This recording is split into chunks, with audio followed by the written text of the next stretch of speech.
নতুন জামাই বউ বিয়ে করেই চলে আসলাম ফটোশুট করতে, যাতে সুন্দর সুন্দর ছবি ভিডিও মেমোরি করে স্মৃতি করে রেখে দিতে পারি। আসলে সবার বিয়েতে এরকমটাই হয়, দুপুরে বিয়ে শেষ করে বিকালবেলা বর বউ চলে আসে ফটোশুট করতে। তবে আমাদের বিয়েটা হয়েছিল একদম ঘরোয়া ভাবে। এইরকম বউ সেজে ফটোশুট করার ইচ্ছা তো ছিল, বাট তখন পূরণ হয়নি। আজ বিয়ের 2 বছর পর নতুন জামাই বউ সেজে দুজন মিলে চলে আসলাম ফটোশুট করতে। সুন্দর সুন্দর কিছু ছবি তুলে রাখবো আজীবন, যাতে স্মৃতি হয়ে থাকে। দেখতে দেখতে একদম চোখের নিমিষেই 2টা বছর চলে গেল। তোমরা তো অনেকেই জানো আমরা ভালোবেসে বিয়ে করছি। খুবই অল্প দিনের পরিচয়ে আমরা বিয়ে করার ডিসিশন নিয়েছিলাম। তবে আলহামদুলিল্লাহ ডিসিশনটা ভুল ছিল না। তোমাদের দোয়ায় আল্লাহ আমাদেরকে খুবই ভালো রাখছে আলহামদুলিল্লাহ। এই যে আমার ছোট্ট একটা শখ ছিল লাল টকটকে শাড়ি পরে ব্রাইডাল শুট করব, আর সেটাও আজকে সে পূরণ করে দিল। যাই হোক, আজকে আমাদের দুজনকে দেখতে কেমন লাগতেছে বলো তো? নতুন জামাই বউ কি লাগতেছে নাকি না? আজকে আমি একদম সবই লাল পরছি, হিজাব নিকাব থেকে শুরু করে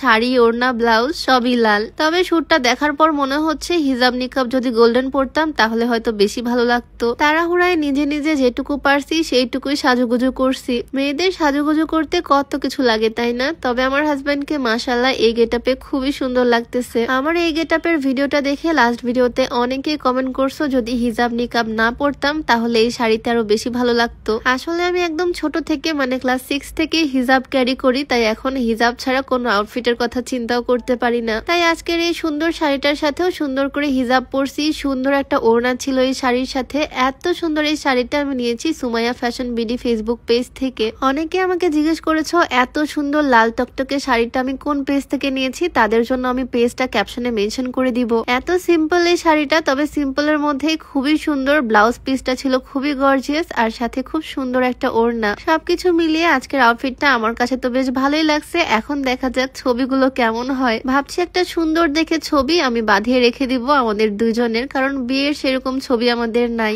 আসলে এখন ভিডিও দেখে আমার যেটা মনে হচ্ছে সেটা হলো আমার গেট আপটা হয়েছে বিয়ের দিনের মতো, আর আমার হাজবেন্ডের গেট আপটা হয়ে গেছে রিসেপশনের দিনের মতো। তবে যাই হোক, সুন্দর সুন্দর কিছু ছবি ক্যাপচার করে রাখলাম যেগুলো বাচ্চা কাচ্চা হলেও দেখাতে পারবো। ভেবেছিলাম আরো একটু সময় নিয়ে শুট কমপ্লিট করব, তবে কি আর করার, শীতের দিন খুব তাড়াতাড়ি বেলা ডুবে যায়, তাই খুব একটা সময় পেলাম না ছবি তোলার। এর মধ্যেও খুব সুন্দর করে ভাইয়ারা আমাদেরকে ছবি তুলে দিয়েছে, ভিডিও করে দিয়েছে। শাড়ির সাথে মানানোর জন্য উঁচা হিল পরছি আজকে। তবে মনে হচ্ছে আরেকটু হলে তোমাদের ভাইয়ার সমান হয়ে যাব, যদিও সে আমার চেয়ে অনেকটাই লম্বা। আমাদের শুট প্রায় শেষের দিকে, একটু পরে সূর্য ডুবে যাবে। এর মাঝে তোমাদেরকে একটু দেখাতে চাই, তোমরা যারা লম্বা হতে চাও এই সাপ্লিমেন্টের কম্বোটা ট্রাই করতে পারো। এটা বিএসটি কর্তৃক অনুমোদিত। এগুলো কোনো রকমের ঔষধ না, এগুলো হচ্ছে সাপ্লিমেন্ট। ছোটবেলা যেরকম আমরা হরলিক্স বা কমপ্লেন খেতাম ঠিক সেই রকম। এগুলো মূলত দেহের হাড়ের শক্তি বৃদ্ধি করবে। এই কম্বোটা তোমরা ফিট ক্যাফে 24 পেজ থেকে পেয়ে যাবা। পেজটা আমি ডেসক্রিপশনে মেনশন করে দিব। যাই হোক, আজকে আমার আরেকটা ছোট্ট শখ পূরণ হয়ে গেল।